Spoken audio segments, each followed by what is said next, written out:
오늘 아침에 저희가 읽은 고린도전서 15장 1절부터 11절 말씀에는 너무너무 중요한 말씀을 하고 있습니다. 그 중요한 말씀이 무엇이냐면 복음에 대한 설명입니다.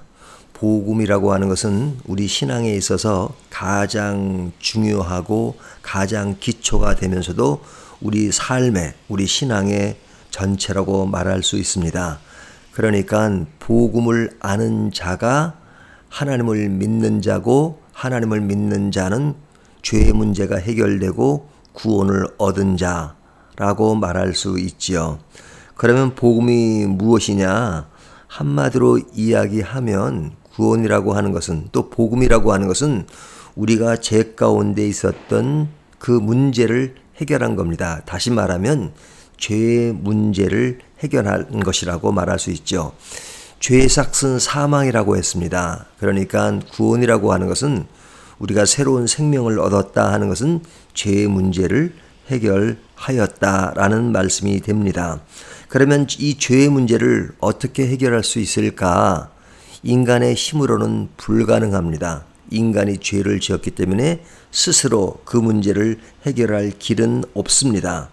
하지만 하나님께서는 그 문제를 해결하기 위해서 예수 그리스도를 이 땅에 보내시고 십자가를 지게 하시고, 그 십자가를 지심이 하나님의 아들이며 또 그것이 하나님의 계획 속에 이루어졌다는 것을 보여주기 위해서 예수님이 하나님의 아들인 것을 증명하는 것이 필요했습니다.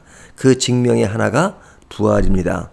예수 그리스도의 부활은 그가 하나님의 아들이라는 것을 증명하는 것이고, 그 부활은 십자가가 그냥 사형수가 달린 것이 아니라 우리의 죄를 용서하기 위해서 하나님의 계획 속에 이루어진 일이라는 것을 분명히 보여준 것입니다.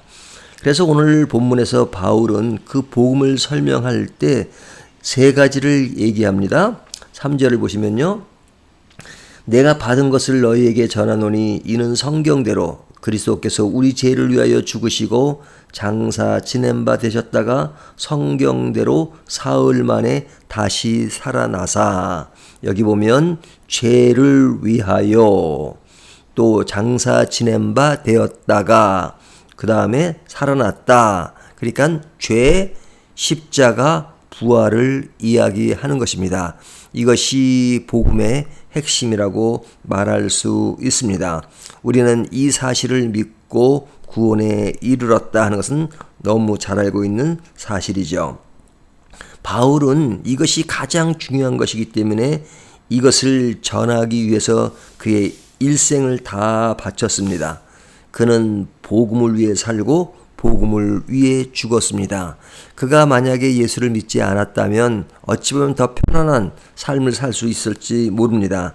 하지만 그는 이 복음을 전하기 위해서 그가 어렵고 힘든 많은 고난 속에서도 이 일을 위해서 평생 사명으로 알고 소명으로 알고 이 일을 감당했던 것을 봅니다. 그래서 바울은 복음을 전하기 위해서 무척 애를 쓰고 있습니다. 자, 이런 복음을 전한 바울은 단순히 이것이 이론에 불과한 것이 아니라 생명이며 삶이기 때문에 그것을 전하는 것이었는데, 그가 전하는 것은 먼저 자기가 깨달은 것을 전한 것입니다. 3절을 보면요, 이렇게 말하죠. 내가 받은 것을 먼저, 그러니까 내가 복음을 깨닫고 알고 전하는 것이죠. 모르고 전하는 것이 아닙니다. 그래서 내가 받았다라는 표현을 씁니다. 8절을 보면요, 뭐라고 말씀하고 있냐면 이렇게 이야기하고 있죠. 8절을 보겠습니다. 8절, 맨 나중에 만삭되지 못하여 난 자 같은 내게도 보이셨느니라. 자, 예수님이 부활하고 제자들에게 보이셨는데 만삭되지 못한 나에게도 보이셨다. 그 이야기는 보았다라는 것이죠. 우리가 복음에 대한 확실한 확신, 그것은 내가 볼 때 가능한 것입니다. 우리가 눈으로 보는 것은 아니지만 그러나 그것이 얼마나 나에게 소중하고 중요한가, 절대적인가 하는 것을 보아야 하는 것이죠. 바울은 이것을 뭐라고 표현하냐면 은혜라고 표현하고 있습니다. 10절을 보면 그러나 내가 나 된 것은 하나님의 은혜로 된 것이니 내게 주신 그의 은혜가 헛되지 아니하여 내가 모든 사도보다 더 많이 수고하였으나 내가 한 것이 아니요 오직 나와 함께 하신 하나님의 은혜로다. 지금 은혜라는 단어를 계속 반복하고 있잖아요. 우리가 구원을 얻은 것은 전적인 하나님의 은혜다. 나의 공로와 나의 의지로 할 수 있는 것이 아니라 하나님의 은혜로서 이것이 가능하게 되었다는 것. 이것이 얼마나 큰 기쁨입니까? 이런 기쁨이기 때문에 전하지 않을 수가 없었던 것이죠. 그것을 전함으로써 그것이 고린도 교회 사람들에게도 전해졌습니다. 11절 보면 그러므로 나나 그들이나 이같이 전파매 너희도 이같이 믿었느니라 그러죠. 그러니까 이 복음이 고린도 교회까지 전도가 되어서 전해져서 그들도 믿게 됐다는 것이죠. 복음의 결실이 일어났다는 것이죠.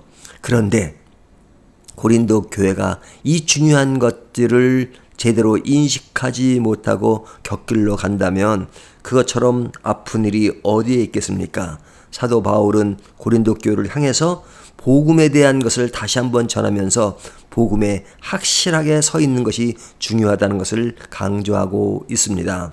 이 말씀은 오늘날 우리들에게도 매우 중요한 말씀입니다.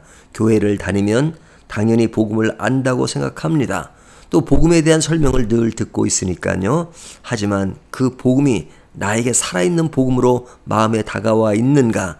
아니면 형식적으로 이론으로만 알고 있는가? 우리가 더욱더 분명하게 복음을 알고 그 속에 살기 위해서는 내가 받았고 보았고 은혜라는 그런 확실한 그런 고백이 필요한 줄 압니다. 단순한 입술로서의 고백이 아니라 내 영혼 속에 깊은 확신으로 다가올 때 우리의 복음은 우리를 사로잡을 것이고 그 사로잡힌 우리들은 더욱더 믿음으로 건강하고 힘차고 하나님 나라의 기쁨으로 더욱더 헐헐 나는 삶을 살게 될 것입니다. 오늘도